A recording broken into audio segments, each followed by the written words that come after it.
جب بھی آپ کے ساتھ آن کے کھڑا ہو جاتا ہے، نماز پڑھنے لگتا ہے. اس کا مقصد جب سیکھنے کا جو طریقہ ہے، یہ جو عمل ہے، یہ ہر انسان کے لیے ایک الگ طریقے سے سامنے آتا ہے. اسی لیے اللہ تعالیٰ نے ہم کو قرآن بھی دیے، حدیث بھی دیے. بہت سے دیکھیے آپ اولیاء ہیں، بزرگ ہیں، ان کی زندگیاں ہیں ہمارے سامنے، مختلف مسائل ہیں. ہر انسان جو ہوتا ہے ایک نیا مسئلہ لے کے چل رہا ہوتا ہے، اس کا ایک اپنا انداز ہوتا ہے. اچھا مجھے ایک بڑا اہم معاملہ یاد آیا، میں مفتی صاحب سے چاہوں گا کہ وہ اس پہ گفتگو کریں، پھر آپ. مفتی صاحب، میں نے کئی لوگوں کو دیکھا جو یہ کہتے ہیں کہ بھائی میرا کام آخرت کی تیاری ہے. میں نے مفتی صاحب سے سنا ہے، میں نے عالم دین سے سنا ہے، مسجد کے خطیب سے سنا ہے کہ یہ دنیا تو فانی ہو جائے گی ایک دن، لہٰذا جو کچھ بھی کرنا ہے نا، یہ 10 20 30 40 50 سال زندہ ہو نا، تم اس میں کر لو، ورنہ آخرت میں قبر میں یہ سانپ آئے گا، وہ بچھو آئے گا، یوں کاٹے گا، وہ کاٹے گا. وہ بندہ کہتا ہے کہ میری ماں بیمار ہو تو ہوتی رہے، میرے بیوی بچے بھوکے مریں تو مرتے رہیں، میں نے جانا ہے تبلیغ پر، مجھے جانا ہے سال کے لیے، 40 دن کے لیے، 3 مہینے کے لیے، 6 مہینے کے لیے.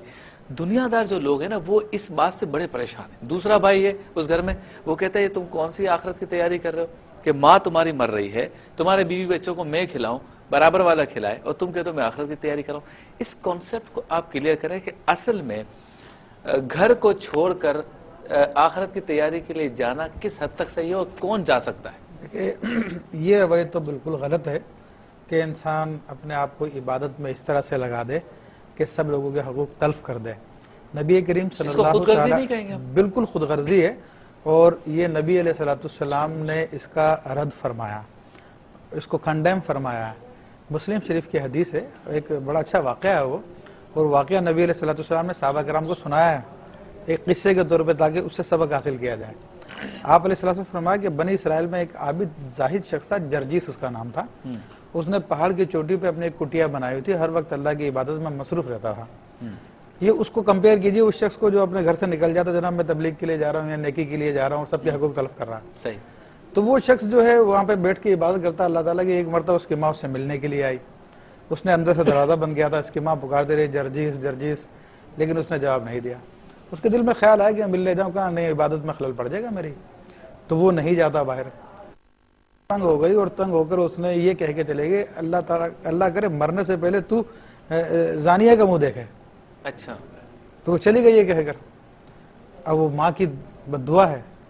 اتفاقی بات ہے کہ اس جنگل کے اندر ایک لڑکی بکریاں چراتی تھی، وہ لڑکی حاملہ ہو گئی.